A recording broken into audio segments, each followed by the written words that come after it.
Anytime now. Oh my goodness, it says I'm live. Good afternoon, folks. So, for those who are in chat, welcome. We'll let folks get in. Yes, this is a much earlier stream than usual. So as I mentioned in chat to the few people who are here, but just in case, I'll cover it. I have a routine checkup for one of my dogs, Shantoto. This pretty thing right here.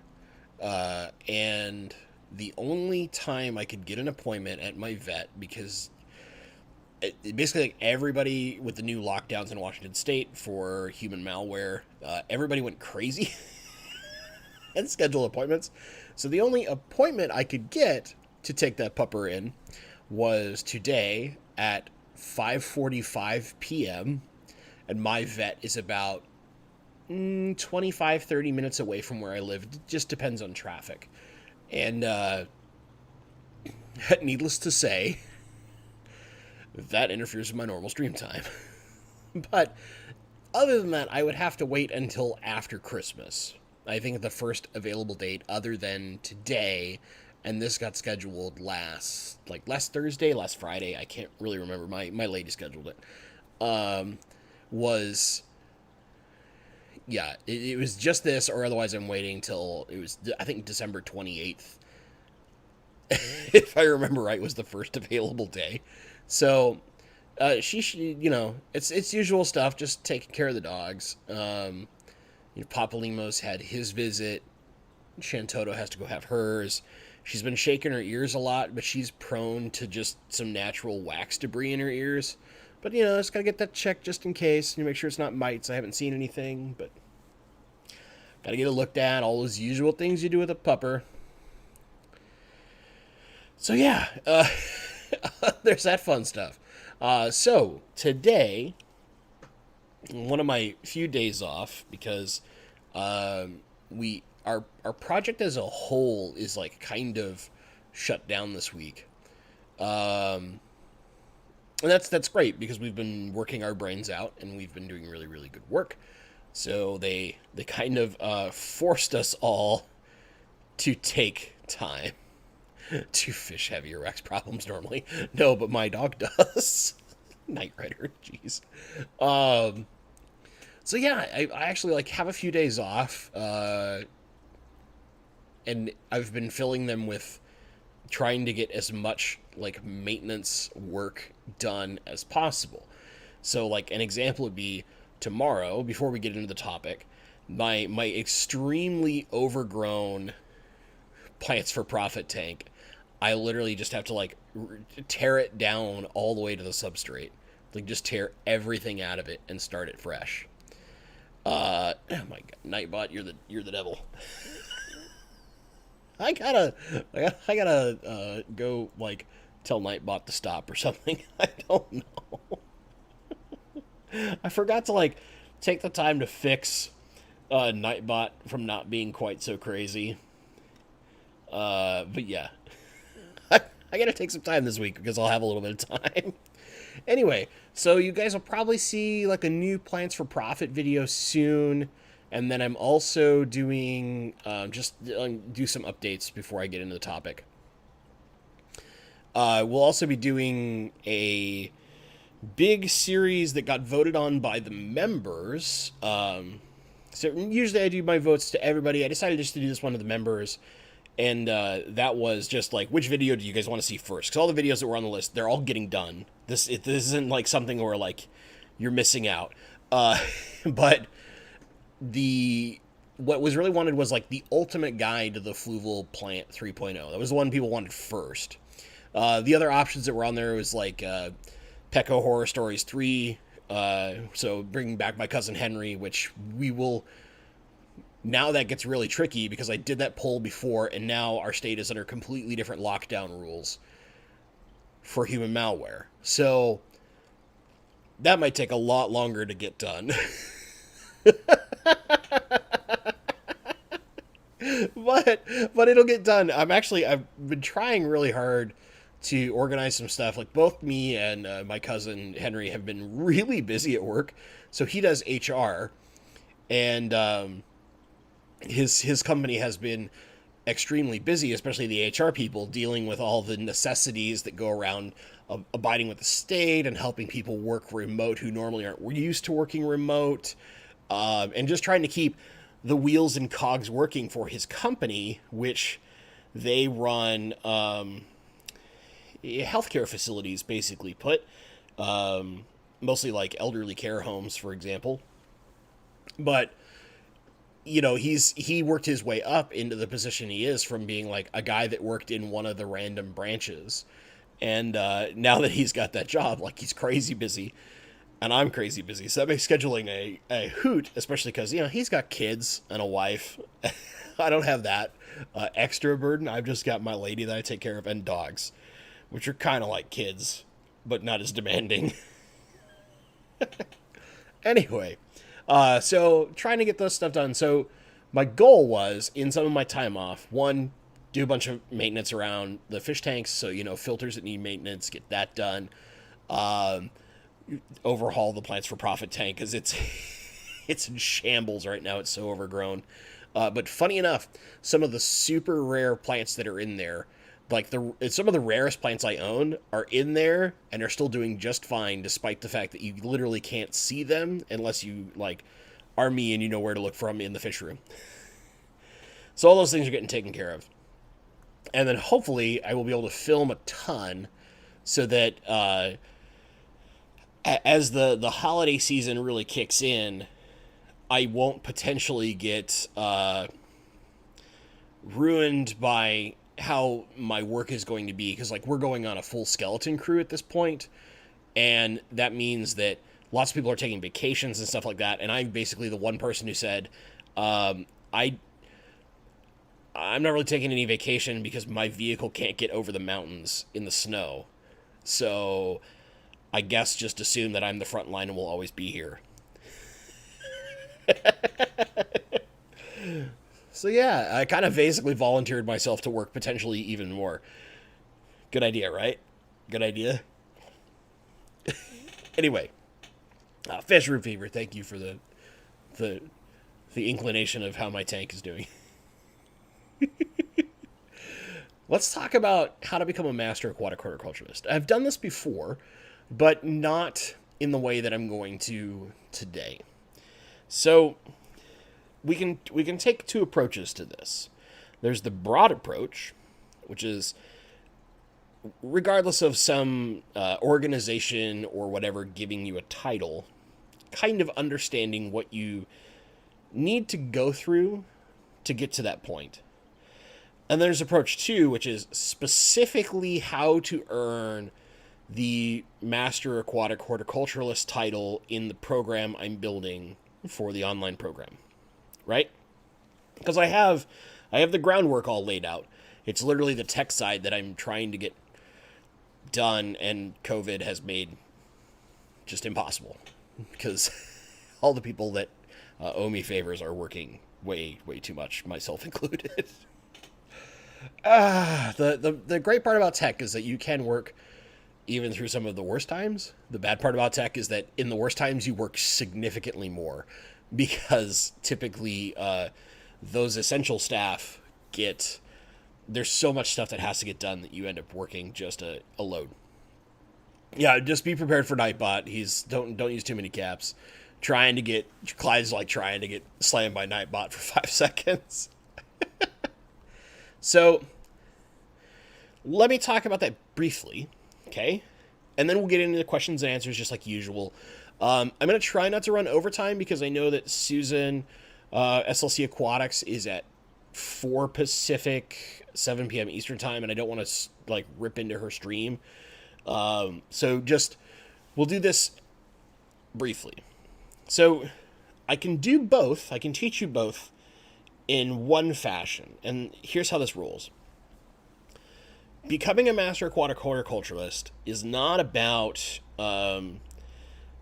basically being amazing and just spamming through as many plants as possible, right? Even though that's kind of the approach that I've taken. I've just I cycle through plants like crazy because I'm an insane person. That's why. But more importantly, you want to look at the different categories you have of aquatic plants, right? So if we think about that way, you've got floating plants, you have stems, you have your rosette style plants. So this is things like cryptocorynes, your swords, any of those where like they have an obvious crown and then roots and then the plant itself. These are typically all root feeders for rosettes. You have your epiphyte plants, so your Java ferns, your bulbituses, your Anubiases, your buces, all of these style plants where they typically have a rhizome of some form and a root structure, and they attach to rock or wood in nature. And then you have some kind of like, I guess you would almost call them like hybrid plants in a sense. Like look at your water wisterias, your water sprites. We look at them as a stem plant, but they grow more like a rosette plant, right? So they have that kind of crown that they go in like a set of like celery stalks. Think of it like that. And they got their roots underneath, but otherwise you treat them exactly like a stem plant. So we kind of just categorize them as stems, even though they really better fit from a structural standpoint, a different style of plant, right? So how the heck do we become a master if we have tons of plants? So in some programs, right, someone could say like, I'm just going to grow 8,000 different versions of Rotala because there are that many. And I'm going to earn points and points and points. And they only look at the point side. Long term, that won't help you become a master. If you want to master anything, you need to understand at a certain level everything under the category, right? So we take that approach. We need to grow some floating plants. We need to grow some stem plants. We need to grow some rosettes. And within those rosettes, we probably want to grow several different types of rosettes. A crypt functions significantly different than a sword plant, right?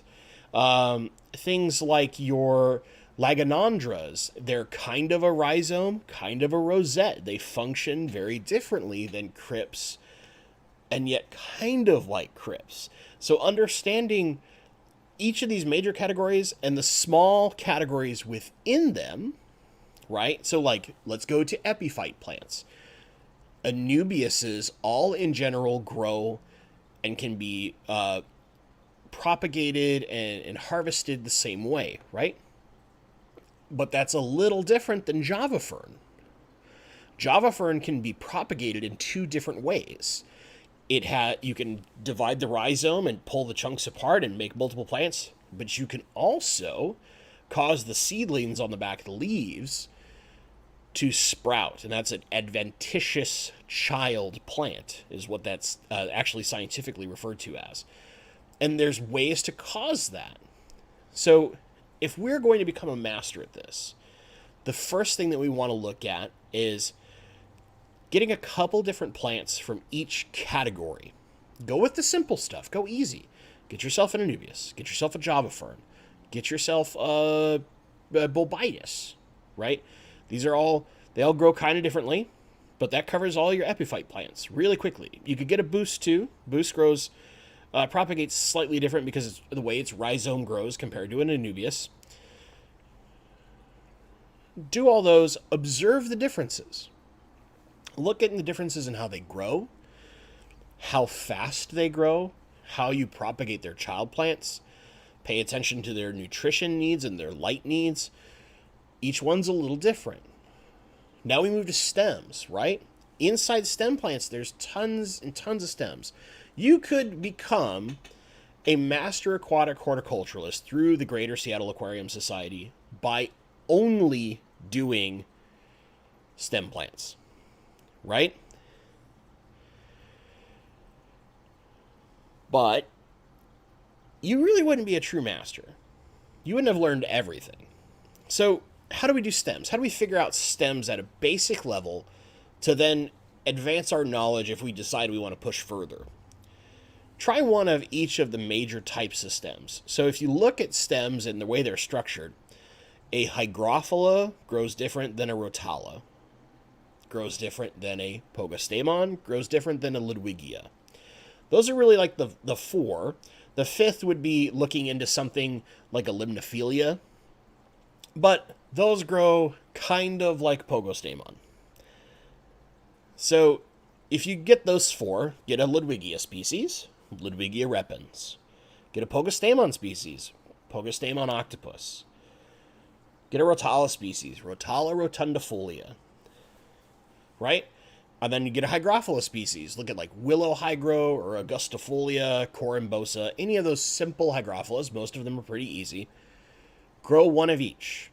Look how each of them grows. When you clip them, you kind of divide them all the same, right? Then see how they grow from there, how their child plants come up. Certain plants grow side shoots far easier than others. An example would be if you go into the Alternanthera species, like Reinekii, you will find much more side shoots off of a plant than you would in, say, Pogostemon. You're still going to get it in both, but it's more likely to occur, right? So this can teach us the basics of stems, and once we have that basic understanding, we've seen lots of those things, we can push to harder plants. Instead of doing just Rotala rotundifolia, we could look at Rotala H-Raw, which is kind of like the next step up. You go from super easy to just shading into like that medium difficulty plant. You might hear some like lawn mowing and stuff outside my house. Just apologies there. It's like you think my neighbor. And they're right through my window that's back this way. Anyway, now we want to look at our floating plants. Most of the floating plants are the same in the common ones we find. Duckweed, even though we hate it. your dwarf water lettuces, salvinias, frog bits. But there's also plants that float and grow very well floating that are nothing like those. A great example would be to find, I think the common name is just Asian watergrass. And you'll forgive me, I've grown this before, I'm forgetting the scientific name off the top of my head. But basically, it looks like big blades of grass, like a reed. It has kind of like this reed thing, and it has big grass-like blades, and it's a floating plant. It's beautiful. If you can find it, it's a gorgeous floating plant. It's not super common, but it's not hard to grow. That's the best part. Doesn't need CO2, nothing crazy like that.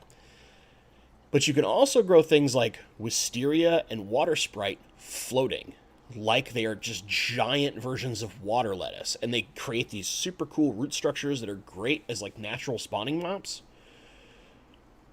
Those will teach you another type, right? Thank you, Intuitive Aqua in chat, who, by the way, you always have some really awesome plant photos in the Discord, so thank you for showing up. That's Hygroryza. I know I pronounced that wrong. My English has been horrible today. Aristata. Really, really cool plant, and you can find it. I've grown it before. I actually kind of want to get it back for a specific project whenever I do my garage, which, you know, that's going to be 2022 at this point. I don't know. Depends on how long human malware ruins the world. But grow a couple different types, because like red root floaters and salvinia are going to be different than dwarf water lettuce, will be different than the Asian watergrass, right? Try a couple different ones out. See how they're different, how they grow different, how they propagate different. Some of them will flower, which is really, really cool. Some of them don't flower. Now we've done those, right? Now we can start looking at our some other plant stuff, right? So basically the goal is, in each of these major categories, find 3 or 4 species that grow different than the others in there. And sometimes that's by its plant structure. Sometimes that's by how it propagates. So an example, back in those rosettes, right? Crypts form runners, but they form them far differently than something like Eriocolons do. They're both a rosette plant. They both fit in that root feeding style, but crypts are going to throw those runners out, right? very typically. Sometimes they're very close, but sometimes they're really far away. Where the eriocolons, all the erios, they're right on the same root cluster, and you have to physically divide them once the child plant is large enough and replant them. So we get those differences in the plants in each version. And we do that across all the major categories. Once we've done that, now all we have to do from there, we've got that great base layer. So like I would say a beginning aquarist who wants to be a beginner horticulturalist will do one category. An advanced user is going to do 2 or 3. An expert user, right, will have you done every category and probably done 4 or 5 species in each category. So then how do we get to master? We just try more, right? That's all you do. From there, now once you've got that expert level, you've tried 4 or 5 in every category of plant, and you want to become a master. Here's where this is the final few steps. Understanding the difference between the beginner plant and the hard plant, and how to be successful with both. Let me give you an example. Let's look at not something that people might necessarily go to initially, but Ludwigia. Okay? Ludwigia repens can grow in low light with no CO2 and still do fairly well. But some of the other Ludwigias are really dependent on that little boost of higher light and CO2 to get that nice red color or even to grow well. One of the great examples would be like Ludwigia atlantis, which is technically a hybrid species, but in order for it to exist, it needs elevated CO2 levels. It needs elevated carbon. Now, this doesn't mean you have to inject tons and tons of CO2. That can literally mean like 20 or 15 parts per million CO2. It needs an elevated level. It needs just a little bit more than standard water is going to have in your low-tech tank, right? But it's understanding that difference. The difference in that plant being successful and not being successful is just that little bit of CO2. Let me give you one more example. Japan clover. So that's Hydrocotyle tripartita, right? Beautiful carpeting plant. Can be done low tech. It's not going to get quite as dense, but it can be done very, very well low tech. Monte Carlo can be done low tech, but a lot of people tend to struggle with it. And the reason why, and this is where you know the difference between expert and master, right here. Comes down to one thing in your water. Calcium. Monte Carlo is a calcium hog. It loves additional calcium. And if you live in the Great Northwest like I do, where you have very soft water with almost nothing in it because it comes from glaciers, you have no calcium in your water. So you have to add calcium in order to be successful with that plant. You can have great light, you can have CO2, and it will still not do well because it doesn't have enough calcium. Java ferns. The secret to almost every Java fern being successful is additional potassium in your water. Not a lot, just a little bit. If you have a standard Java fern, you can keep it kind of anywhere. But to do like those needle leaf Java ferns, you need that little extra potassium to make sure they stay healthy, robust, and they grow very, very well and at an accelerated rate. Understanding that Java fern does okay in your water versus understanding that potassium is the secret as to why Java fern does well in your water. Expert, master. So how do we figure these things out? How do we learn these? Very simply. 1, never be afraid to try a plant. The big reason why I have learned, I would say 75% of what I know about plants, is because every plant I've looked at, as an opportunity to challenge myself and to learn. Never be afraid to buy a plant and just try it. Now, you're going to say, Bentley, that's not going to teach me that Java Fern needs potassium. Might not. But if you fail with that plant, right, and other plants do well, even in the same category, let me give you an example. I have struggled 3 times now to be successful with Ludwigia tornado. Ignore the full scientific name, it's really long, but commonly we call it Ludwigia tornado. But I've had plenty of other rare Ludwigias, or rare, do well in my tanks. So why is that? I had to research. I looked at what my water is normally and what does well, and then I looked at that plant, and I looked at places like the Bar Report, planettank.net. I asked friends who have been successful. Example would be like my Horticultural Awards chairperson. I asked him. I asked people like Joel Corvus Oskin. Right? I work with some of these people. I ask them questions because what I'm trying to do is figure out where the differences are with them being successful and me. And learning that lesson that jumps me up to that level to go from expert to master. Because sometimes you can be a master aquatic horticulturalist and you can be only an expert at certain things within the plant world, right? I would say I am, at best, an advanced moss person. And that's just because I have not taken the time to try lots and lots of mosses. And mosses are kind of like their own category. Technically an epiphyte, but we'll kind of put them in their own category, right?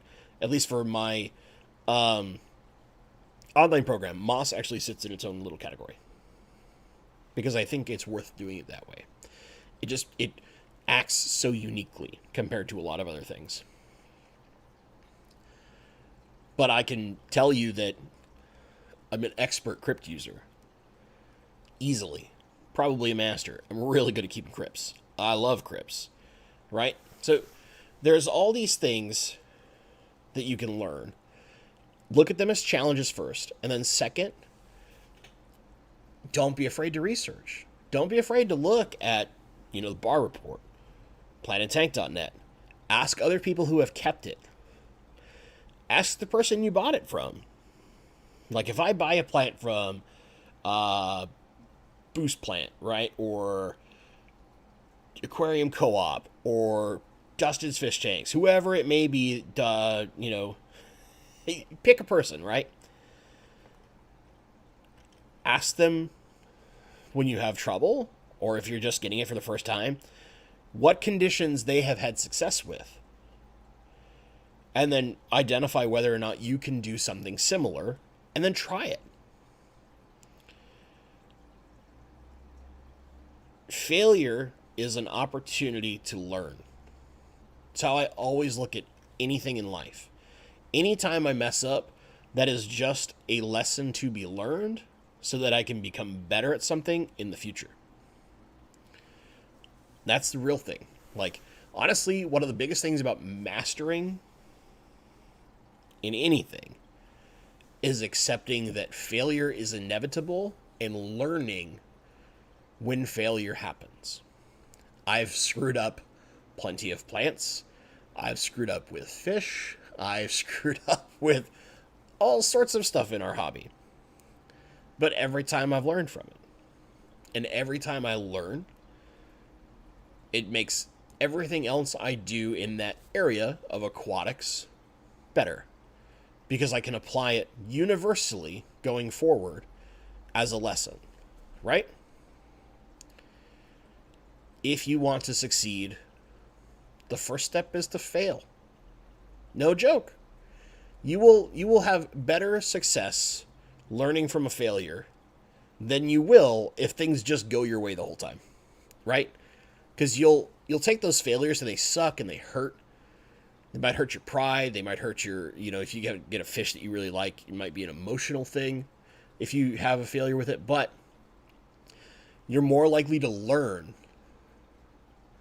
when those failures hurt so that you can have significantly greater success in the future and you can master that thing. Secretly, what I've taught you is how to master anything in aquatics. But I'm going to disguise it as becoming an aquatic horticulturalist. There you go. That's my jam. So, we will open to questions and answers. Master Photographer has a fantastic way to look at this as well. A failure is only a failure if you quit trying. Beautiful. Thank you from chat. Great lesson there too. So, questions and answers, as always, at Bentley Pasco makes it super easy for me to see. If for some reason I miss your question, don't be afraid to answer it again. Ask it again. Just don't spam too hard. And if I don't get to your question or we get toward the end of the stream, my email will be kind of regularly in chat, but it is bentley.pasco@gmail.com. Feel free to email me. I will do my best to get back to you within typically 2 to 3 days. It depends on how busy I'm keeping myself. For the next day or so, you're probably within a day. So, that'll be nice until I go back to the working stiff world and am working my brains out again. So, let us dive through some questions. There was an early question I want to grab. So from Leo, how to rescape a 20 long with shrimplets and guppy fry? As in, you have shrimps and guppy fry already in it and you want to rescape it? I hope that's what you mean. Well, you shouldn't have to, shove too much stuff around, but realistically what I would do is take... It's a lot harder with little bitty shrimplets, but I would look at getting, a bucket temporarily, moving things to the bucket, get a little battery-powered or USB air pump to run air in it, and then do the work in the tank, give it a few hours to settle, let the filters clean up all the mess that you've stirred up and all that kind of stuff, and then just reincorporate your fish and shrimp. Now, with lots of babies, that's really hard. The other option would be to say, you just kind of have to very, very slowly do all your work. I personally don't aquascape very hard, and part of the reason why is because I don't want to have to deal with stuff like that. It's really easy for me to aquascape. I just, move plants. Because I don't have a lot of, hardscape to mess with. But, yeah, I mean, realistically, most of the people who do, big aquascape changes, they get all the livestock out, they do all the work, and then they reincorporate them. So that would be my advice. If it's not possible to do that, you might consider not rescaping it and just maybe altering the plants. Keep the hardscape as it is, but move the plants around. Getting stuff out of the substrate and getting some dirt up in the water and getting kind of hazy for a little while, they'll live through that. Almost guaranteed, the fish will be fine. Most of these things come from surprisingly dirtier, siltier environments than we think are possible in the wild. Not all, but some. They'll be okay. Just be careful and timely and cautious to make sure that your shrimp get off of the plants, right? Be the big thing. Oh, Jason Howard just picked up 6 yo-yo loaches for his rainbow tank. That's pretty nice. I like yo-yo loaches quite a lot. Clyde Saliba, what predator fish for a 40-gallon? Oh, boy. So I'm not really a predator fish person. So I'm closing in on the worst person to ask. However, I did keep predatory cichlids a long time ago. It depends on what type of predator you want. Do you want a predator fish that lives alone? An example would be something like a hairy puffer, a dragon puffer, one of the ambush predators where they're just murder machines, and they really can't live with anything else because they will kill it. That might be your answer. If you want a smaller kind of predatory fish that could, in theory, live with other fish, whether that is other fish of its own species or other fish of a different species, you could look at something like dwarf cichlids, because they're technically a type of predator, but if you want something that's going to eat like other live fish, it probably needs to live alone. I mean, in theory, you could keep a Jack Dempsey in a 40-gallon tank. I don't necessarily think you should, but you could. They're just very mean, and they will turn that whole thing into their territory. One big fish, one group of something. Ugh. That's significantly harder, right? Usually, in order to do that, you have to get a larger tank than a 40-gallon because they need that space to find protection areas from the larger predator fish. So the closest you're probably going to get to that is going to be like, not necessarily angelfish, but like some kind of smaller cichlid, in the sense of like you could have cribs, apistos, rams. All of these are actually like kind of micro predators, right? They are aggressive fish living with nanofish, and there's lots of room.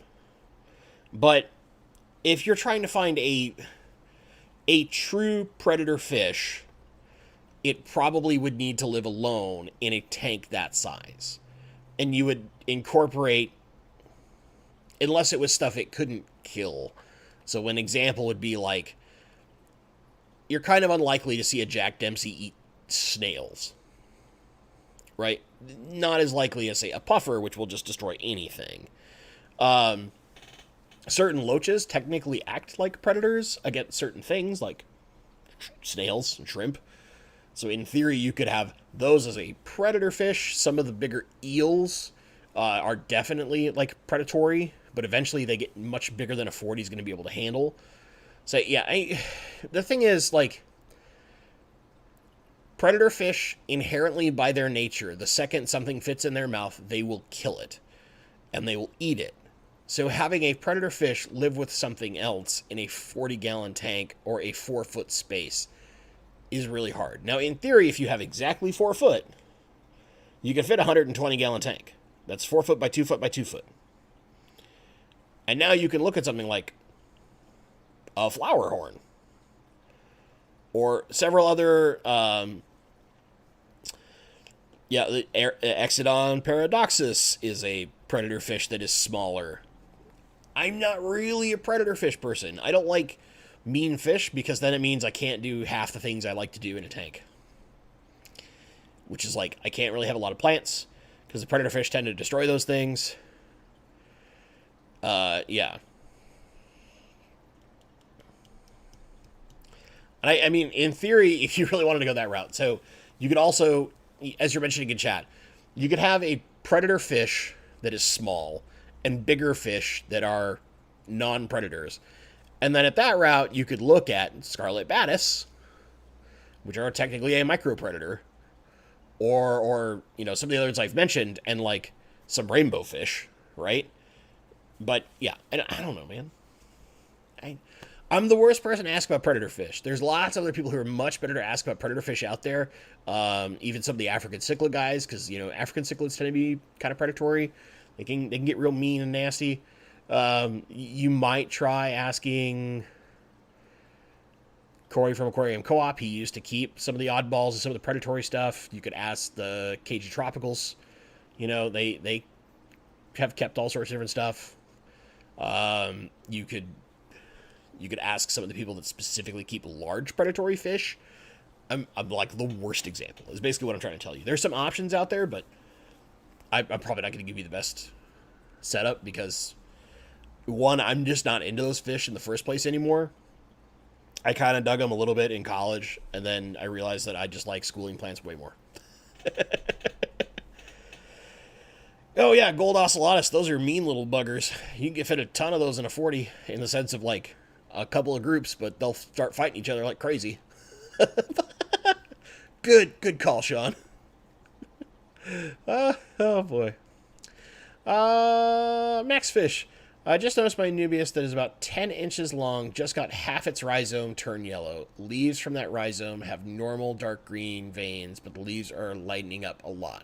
Yeah, so what you're encountering is kind of like this, a similar start, Max, of what rhizome rot is. Go immediately and take a razor blade, specifically a razor blade, and you'll want to cut that entire yellow off. Once that kind of type of necrosis sets into the rhizome, you can't really recover those parts of the rhizome. It is technically possible, but it's extremely hard. Usually it requires like CO2, a ton of flow, a reasonable amount of light, and a lot of nutrients so that it can really just like soak stuff up. Even though it's a low demand plant, it has to soak up a lot to catch back up. It is usually easier to clip off the parts that are starting to die and keep only the healthy rhizome and let that rhizome continue to grow. But in general, that is a type of necrosis that is usually initially a lack of fertilization that can lead to actual rhizome rot. And rhizome rot, once it really settles in, is a nightmare because it's not reversible. True rhizome rot is not reversible. Where this is typically that yellowing is a type of, it's either A, not getting enough light, it's B, getting smothered in some way, shape, or form. Typically, this happens when people bury their rhizomes, which I'm assuming you're not because you can see it. Or C, it's just, it's getting choked of something, like it's fighting off a lot of other super nitrate hoggy plants, and it's just not getting enough, even though you are fertilizing the tank. That's usually what you're running into. New Mexico Aquatics. Little Bobby. What's up, buddy? What are the best conditions for dwarf aquarium lily from Aquarium Co-op? Well, I mean, dwarf aquarium lily comes from more than just Aquarium Co-op, but they do sell them quite nicely. There's a little shout out to the Aquarium Co-op team. Candy in chat. Don't hurt me. Don't hurt me. Pretty simple.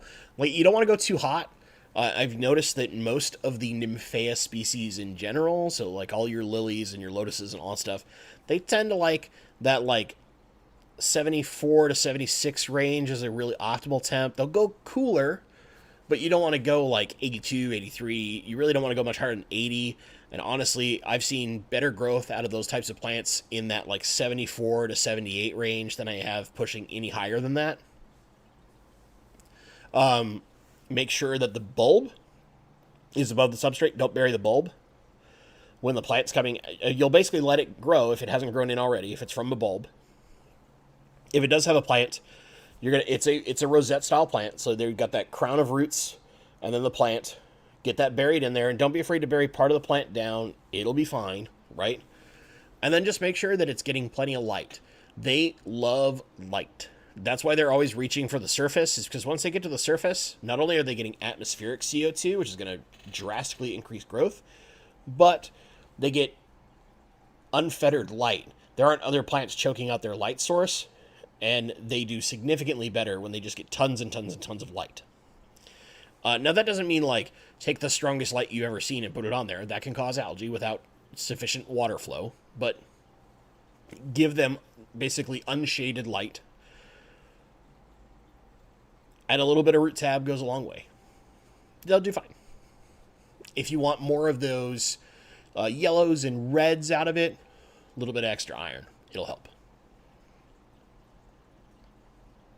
I love me some Nymphaeas. I won't lie. I need to grow more of them. There's a few species I haven't tried yet that I want to. And, yeah, all the people who have them are not shipping right now. And COVID means I can't go see them. Fun times. Okay. I want to make sure. I thought I saw one. I just want to make sure I don't miss it, because I know folks are have your questions again. Make sure you at Bentley Pasco. It makes it easier for me to see your question. Okay, I think we got most of it. Nick Owen, I ran out of room to plant more Ludwigia repens in my background, but I want it bushier. Can I bunch a few stems together and just weight them down and drop them down? Will they survive? Yeah. Oh yeah, Ludwigia will do fine. So it'll actually, like, one thing you can keep in mind is you can bunch them together and plant them in a group. if you're trying to increase density. You can get stems rather close to each other as long as you have good light penetrating down through the leaves. Otherwise, the leaves at the lower levels will die off, and you'll only have leaves up top, and you'll get those like that bare stem look, which you can just rip all those bare stems out and replant the good ones and not worry about it if you want to do a little extra work. But yeah, I would just plant weight, drop them in, let them grow. They'll grow roots out, and eventually those roots will root down into your substrate, and they'll just hang on to their own. That's perfectly fine. Ludwigia is one of the more durable stems out there and one of the more versatile stems, especially Ludwigia repens. That plant's just super easy. It's a really easy, like, red type plant to step into and can handle quite a lot. Just give it a little bit of light. It'll be fine.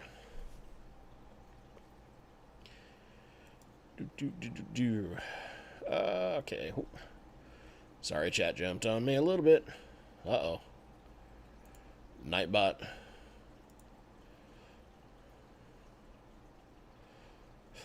Nightbot's going crazy again. Ay.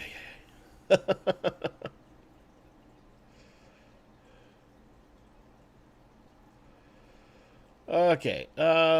Sparkly Fish Bomb. Blackbeard algae question. Uh-oh. I have high phosphates, so I'm trying to lower that. But I have shrimp, and I worry about using hydrogen peroxide, especially as my tank isn't super established. Yeah, that's a tough one. So what I would do in your case, instead of looking at hydrogen peroxide, go get yourself a liquid carbon. Easy carbon from Aquarium Co-op is fine. Excel is probably the most common one that you can find if you don't... if you're looking at something in a local fish store or like a big box store, potentially, or you're not in the United States, so you can't get shipping from Aquarium Co-op, it would be an example there. And then what you want to do is get the Excel in a pipette. Within Excel and most of the liquid carbons is a compound called glutaraldehyde. Glutaraldehyde is an algicide. It will kill algae quite well. It's not actually the carbon in there that does the work. What you want to do is get that in a pipette or something. You can even use like a turkey baster or something you can control and directly squirt it on the algae. Don't dose any more than double the recommended dose in the case of Excel and most of those products at any one time. So just keep in mind that each one has a amount you're allowed to dose in a day or in a week. Never do more than double that. I would suggest never do more than its exact dose, but if you have a really bad outbreak, you can do a little bit more, and your water should handle it. And what you'll notice is in a day or two, that blackish gray color is going to turn red, right? And once it turns red, you're good. And you can just slowly move, kind of like across the tank, slowly handling it. And once it turns red, the algae itself is dead. Now, removing it from that point, the shrimp will eat a certain amount of it, but if you don't have like a massive, insane colony, you might want to look into another option, which is to say livestock. One interesting way to solve this is ram's horn snails. Ram's horn snails are actually quite notorious blackbeard algae eaters. Admittedly, if you give them too much food, you will have a massive colony, and it will be a nightmare to get rid of, but there's ways to get rid of snails that's a lot easier than dealing with potentially, say, algae-eating fish that could potentially predate on your shrimplets over time. Or there is the full tank hydrogen peroxide method, which if your tank is not super established, I can understand about being really leery about doing that. If you follow the 1-2 punch method that's on planettank.net to a T, do not stray at all. Perfectly do it. It is extremely safe. However, I personally understand, because I would not do it in a tank where I'm dealing with blackbeard algae currently, risking a shrimp colony, because shrimp can be a little finicky when it comes to using chemical warfare, if you will, on blackbeard algae in peroxide. It's much easier with carbon because it's something that's relatively shrimp safe. But yeah, there's kind of a couple of options there. pick your choice of which one you want to go with, and then if all else fails, like shoot me an email, let me know how it's going, and we can kind of work to tackle the problem together. Intuitive Aqua. How many plants would you recommend mastering at one point? I feel many people have issues with overcrowding their plants. So if you mean like using a singular tank to do a lot of plants, that's all about, can you easily identify the difference plant to plant? So if I were to put 3 species of Ludwigia or 3 species of Rotala all in the same tank, can I easily and quickly identify the difference in each one? As long as I'm able to do that, you can put as many species in there as you want. It's all about managing your space. Now, me personally, I look to only fill, unless that tank is designed only to grow plants, which Plants for Profit tank that I'm tearing apart tomorrow was designed only to grow plants. I'm only looking to fill a certain percentage of the tank. I want the rest as available swim space for fish. If I'm doing purely plants, and the fish that happen to be in there are just in there, it's not designed to keep them, they just happen to be in there, then I'm probably going to take 100% of the tank, and I'm just going to manage it to make sure that I keep my species where I need them to be, so that I can manage each of the species and keep them healthy and happy. It's kind of it's like you kind of have to pick your own. Now, me personally, I wouldn't tackle in each category more than between 3 and 5 species per category at a time. Because you want to be able to really observe each species and get an idea in the course of, say, a month or 2 worth of growth, what makes them different and what brings success with each one. And then you can try the next set of plants.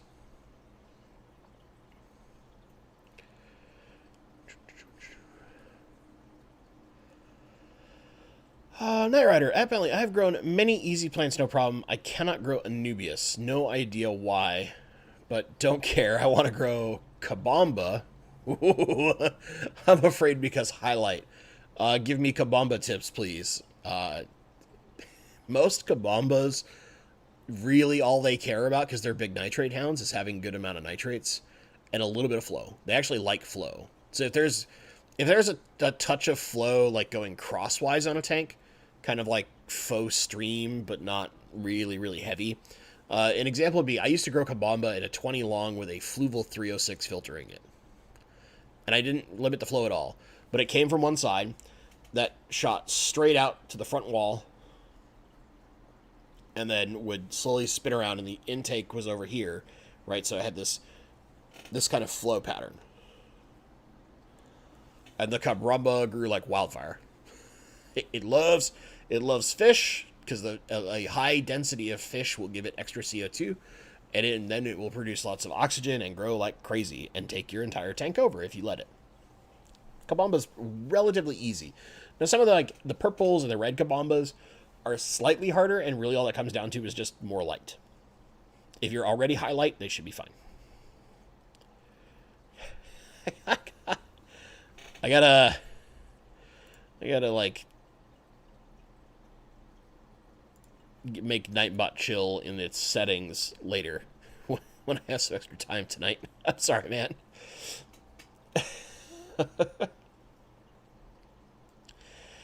Yeah, I mean, like, Clyde, if I can generally suggest it to you, like, if you're trying to get questions from certain people, you might try, like, the folks that are less huge, just because they get so many messages and so much stuff that it's easier. That being said, you want to find somebody who specializes in what you're after.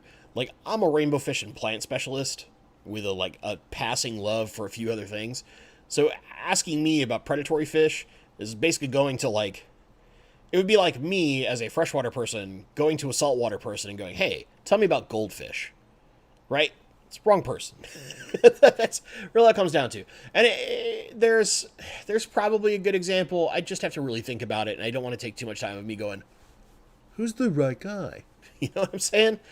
You'll find him. Don't worry. Like, if all else fails, don't be afraid to ask your fish stores. Find local fish stores that are great. talk to the wet spot tropical fish. They're awesome. They can give you tons of help.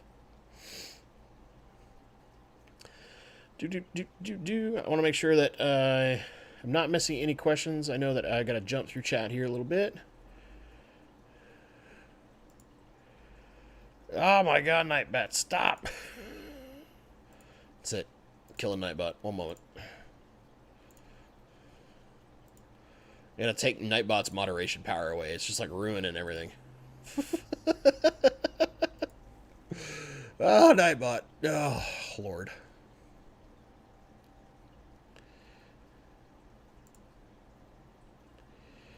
Okay.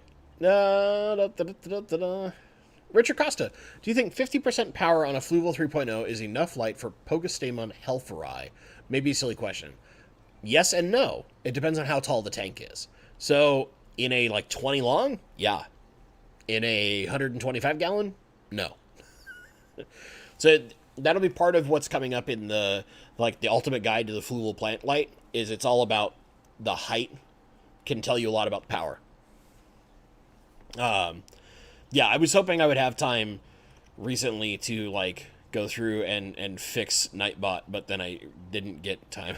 So I had to tell Nightbot to stop by not making it a mod anymore. It's tripping more than Fluval or Nightbot. Probably Nightbot right now. I don't know if Fluval's tripping anymore, but, you know. Yeah, Nightbot's gone. You can talk in all caps.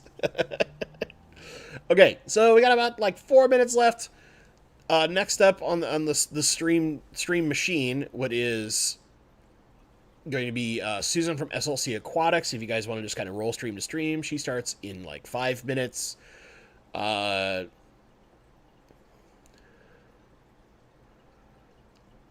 Clyde, I'm not sure about your question. What's a green spotted puffer? It's a species of puffer that comes from brackish water. I'm not sure what you mean.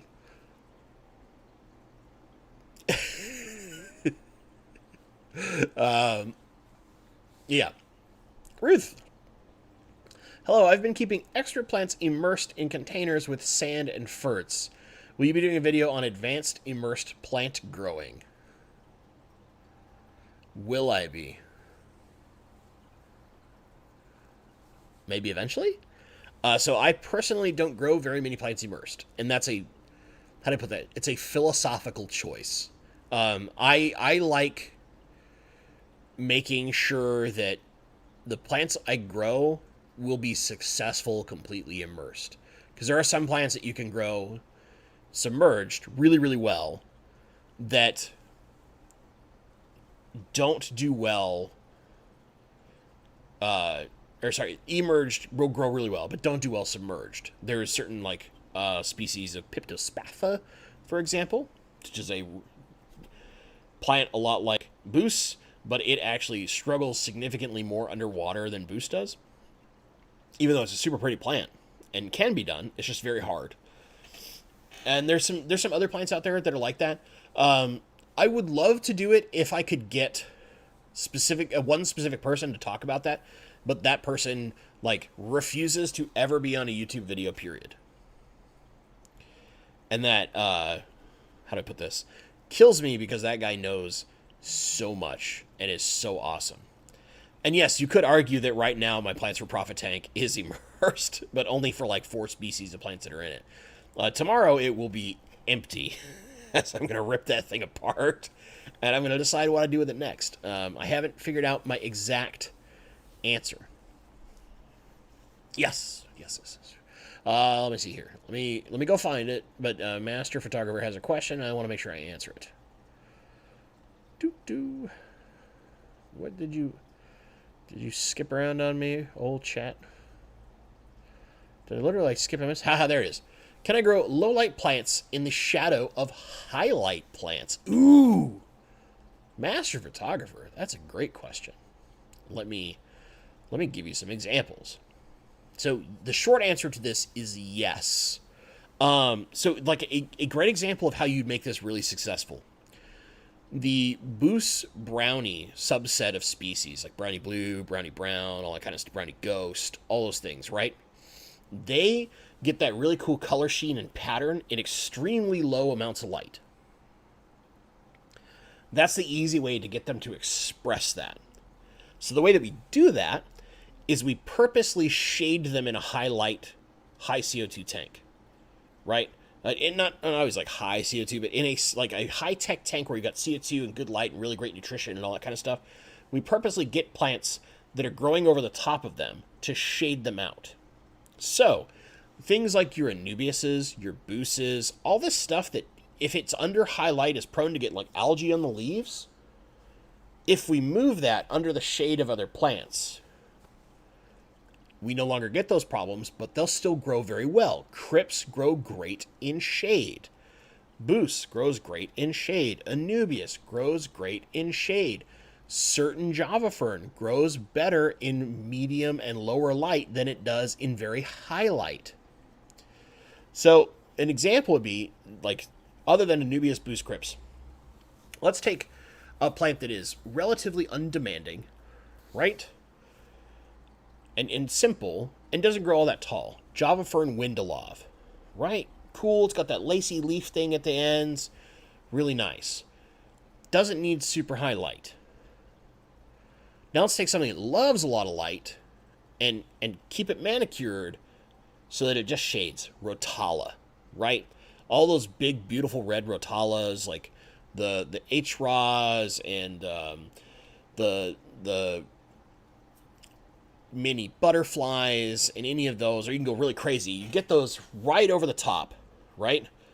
And you let them shade out that plant underneath. And it keeps that plant in its best vibrant color. Lobelia is another great example. Mr. Singh, thank you. You use those plants. So if you look at a lot of like your really, really, really nice aquascapes, things like moss, Anubias, Crypts, Bus, they're purposely tucked into places that are going to receive some amount of shade from the taller, more demanding plants. Because not only will they do successful there, but they tend to also not get damaged there. Really, really awesome question. Short answer, yes. Long answer, plan specifically how to do that, and you get a really amazing effect. With that being said, guys, thank you so much for showing up today. I want to answer one last question really fast of Yogi Taylor, but if you don't want to hear about electric blue acaras with rainbows, head over to Susan's stream. Susan's like the secret aunt I wish I always had. Go check her out. We'll be back the same usual time, 6 p.m. Pacific, 9 p.m. Eastern next week. This was just a one-off because I got to take my dog to the vet for a routine checkup. But other than that, usual time next week. If I don't answer your question, you got questions, email me, bentley.pasco@gmail.com. Candy just put that in chat. For those on the replay, thank you guys so much for watching. Look forward to the Saturday video, Tuesday live streams. Thank you. I'm going to finally hit that last question real fast. Very simple.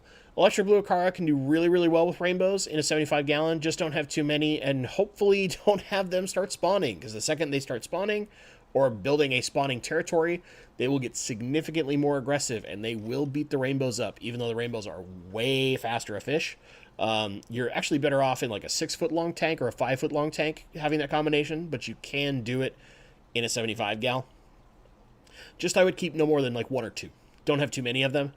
And have a reasonable school of rainbows. That way that they will feel safe, and the acara or acaras are less likely to get a little snippy with them. That's kind of the secret of success there. I had an acara for a while. The acara was pretty good up until it decided to be kind of a jerk. So, with that being said, guys, thank you so much for watching. Go check out Susan. And as always, stay awesome.